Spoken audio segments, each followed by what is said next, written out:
Walaupun hujan, acara bersih bumi Desa Gedung Agung Jati Agung Lampung Selatan terus semangat. Pemirsa Edukasi Nusantara Pos di mana Anda berada, salam bahagia. Pemerintah Desa Gedung Agung Jati Agung Lampung Selatan menggelar syukuran bersih bumi dipusatkan di Balai Desa Gedung Agung hari Senin tanggal 11 Mei tahun 2026 yang dihadiri Kepala Desa, tokoh Desa Gedung Agung dan masyarakat. Di aula kantor Balai Desa menerima makanan dan dikumpulkan agar didoakan bersama dan dibagikan kembali untuk disantap bersama-sama, membuktikan adanya kepasrahan, persaudaraan dan menerima takdir dari Yang Kuasa.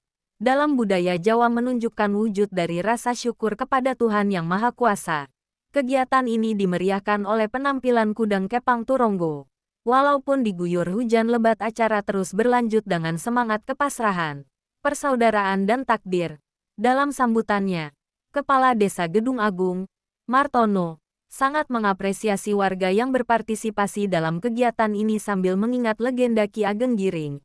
Berkisah tentang sosok spiritual Raden Mas Kertonadi, keturunan Brawijaya IV yang dipercaya menerima wahyu keprabon, wahyu raja, berupa air kelapa muda, degan, yang jatuh di pekarangannya di Sodo, Gunung Kidul. Wahyu ini yang menjanjikan keturunan Raja Tanah Jawa, secara tak sengaja diminum oleh Ki Ageng Pamanahan, saudara seperguruannya, yang kemudian menurunkan Raja-Raja Mataram Islam. Poin penting legenda Ki Ageng Giring, tokoh dan latar. Ki Ageng Giring III adalah ulama dan keturunan Raja Majapahit yang hidup pada abad 16 dan menetap di Desa Sodo, Palian, Gunung Kidul. Ia murid Sunan Kalijaga. Peristiwa wahyu, Ki Ageng Giring diperintah gurunya menanam sabut kelapa yang tumbuh menjadi pohon kelapa.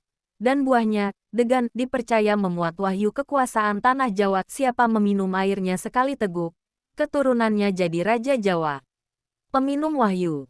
Saat Ki Ageng Giring sedang bertapa, Ki Ageng Pamanahan singgah karena haus dan meminum air kelapa tersebut sekali teguk. Legitimasi Mataram. Meskipun Ki Ageng Giring sedih, ia menerima bahwa takdir keturunan yang menjadi Raja Mataram jatuh ke tangan Ki Ageng Pamanahan, yang kemudian melahirkan Panembahan Senopati, pewarisan tahta. Dalam kisah, disepakati bahwa keturunan Ki Ageng Giring, keturunan ketujuh, akan menikah dengan keturunan Ki Ageng Pamanahan, menyatukan kembali wahyu Gagak Emprit tersebut. Saat ini, makam Ki Ageng Giring di Desa Sodo dikelola oleh Kasultanan Yogyakarta dan dianggap sebagai pesarean penting bagi sejarah Mataram. Terima kasih atas perhatiannya. Dari Edukasi Nusantara Pos Lampung Selatan, Nelson melaporkan. Kita masih mengenal nenek moyang kita yang asal usulnya dari tanah Jawa, yaitu Kelurahan Giring, Kapanewon Palian, Kabupaten Gunung Kidul, Daerah Giring Istimewa Yogyakarta. Kenapa sampai pada saat ini kita banggakan dan kita kegiatan kita lakukan adalah suatu sejarah.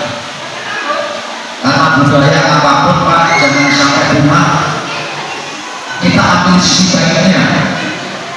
Itu melambangkan gotong royongan antar masyarakat bisa bertemu dan berkumpulnya antar masyarakat bisa bertemu. Saya coba sekilas kenapa rasuan ini diadakan pada hari Senin Pon. Awal cerita pada hari Jumat Kliwon, warga Giring mencari pemimpin, yaitu Kiai Ageng Giring, yang merusak tanpa ada kabar berita. Terima kasih atas perhatiannya. Dari Lampung Selatan, Nelson melaporkan.